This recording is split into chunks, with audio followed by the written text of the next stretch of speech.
అలాంటి ఇది మనం చేయగలుగుతామా ఇంకా? ఇప్పుడు మీరు వారసత్వ రాజకీయాలంటేనే అంగీకరించలేని పరిస్థితి. ఎందుకంటే ఎప్పుడు మీరు పొలిట్ బ్యూరో సభ్యుల దగ్గర నుంచి ఎక్కడ ఏ మీటింగ్‌లో స్పష్టంగా చెప్పే విషయం. ఇప్పుడు మీ కుమార్తె కూడా లాస్ట్ టైం పోటీ చేశారు. ఇప్పుడు మళ్ళీ పోటీ చేయడానికి సిద్ధంగా ఉన్నట్టేనా? అది పార్టీ నిర్ణయం తీసుకుంటారు కదా, నేను కాదు కదా నిర్ణయం తీసుకునేది.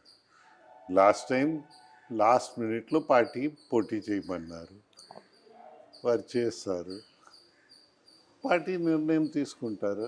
ఎలా ఉండబోతుంది సార్? ఇప్పుడు జనసేనతో పవన్ కళ్యాణ్‌తో ఒక ప్రయాణం అనేది ఆల్రెడీ ఒక చాలా ఒక బాండింగ్‌తో అంటే నడుస్తా ఉంది. ఒక కదలికైతే వచ్చింది, కదలికైతే కనిపిస్తుంది అన్ని చోట్ల. సీట్ల సర్దుబాటు కూడా అలా జరిగే అవకాశం ఉంటుందని. జ్యోతిషం నేను చెయ్యను కదా, అంటే చాలా చోట్ల మీ గ్రౌండ్ లెవెల్. వారు వెళ్ళి వారు చెప్పని జ్యోతిషం నేను చెయ్యను. సార్ మీ వ్యక్తిగతంగానే అడుగుతున్నాను. సమాజంలో చాలా మార్పులు వచ్చినాయి, రాజకీయాల్లో కూడా చాలా మార్పులు వచ్చినాయి. అశోక్ గజపతిరాజు గారు డబ్బులు ఇవ్వరు. ఈ రోజులు డబ్బులు ఇస్తే కానీ ఓట్లేసే పరిస్థితి లేదు. మద్యం పంచరు మీరు.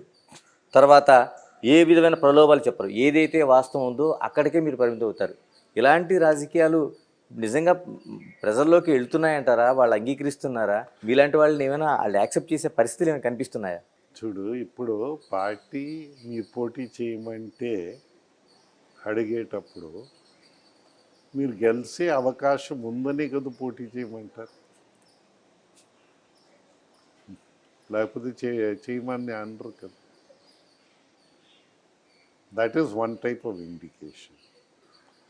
అయితే ఏంటంటే మీరు మీ సిద్ధాంతాలకి నిలబడకపోతే మీరు ఎందుకు ఉన్నట్టు? ఇప్పుడు ప్రస్తుత నవరత్నాలు అలా తయారవుతాయి, ఎవరు చెప్పక్కర్లేదు, అందరు అనుభవమే అది. రత్నాలని వాడు రత్నం అనవచ్చు,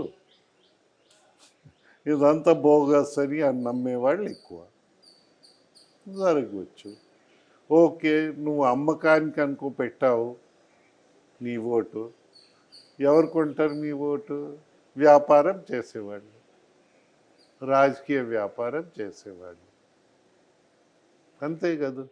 దానివల్ల మీరు జీవితం బాగుపడుతుందా? అనాలోచితంగా వెళ్ళి మన భవిష్యత్ బాగుండాలనుకుంటే బహుశా ప్రపంచంలో ఎక్కడ జరగలే, మన దగ్గర జరుగుతుందని నేను అనుకుంటాను.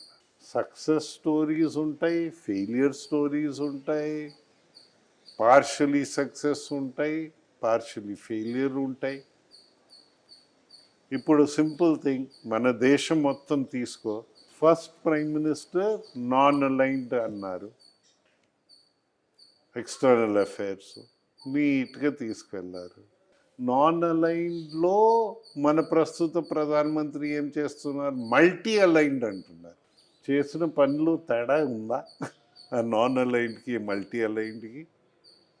నా అభిప్రాయంలో లేదు. ఇది కూడా సక్సెస్ స్టోరీ. మధ్యలో కొందరు ప్రధానమంత్రులు పడుకుని ఉన్నారు. మీకు ఎగ్జాంపుల్గా చెప్పాలంటే నరేంద్ర మోదీ గారితో నాకు పని చేయడానికి కొంత అవకాశం కలిగింది, చేస్తాం మంత్రిగా. అప్పుడు ఎన్ని దేశాలకి భారతదేశం క్యాబినెట్ మినిస్టర్స్ విజిట్ చేయలేదని 10 సంవత్సరాల నుంచి ఆ లిస్ట్ తీసుకుంటే నాకు 3 దేశాలు ఇచ్చారు వెళ్ళి వారితో మాట్లాడడానికి. Countries like Georgia, Armenia. So వెళ్ళాం. ఆర్మీనియా అక్కడ ఏంటన్నారు మనకి, మేము ఇన్ని సంవత్సరాలు we have been supporting India even against Pakistan or any this thing in the UN or China or whatever. They are supporting us. Our ministers have been coming to India. No minister, cabinet minister from India has come there. మా cabinet ministers ఎక్కడ వెళ్ళేవారు? Europe, America,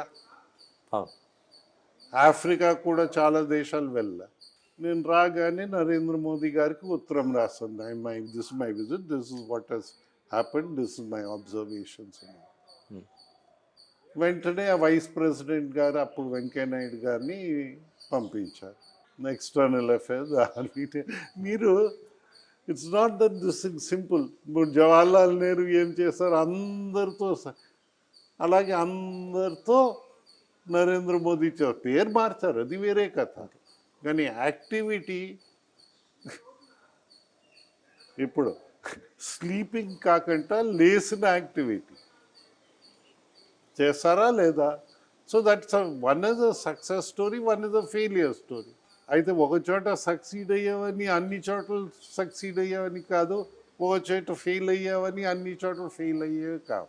కానీ అదే రాష్ట్ర ప్రభుత్వం చూస్తే అన్ని రంగాల్లో ఫెయిల్. ఏ ఒక్క రంగం కూడా సక్సీడ్ అయిన రంగం మాకు కనిపించదు. మీకు కనిపిస్తే చెప్పండి. ఎంతకాలం సార్ మీరు ఇందాక చిన్న పోలిక చేశారు, అంటే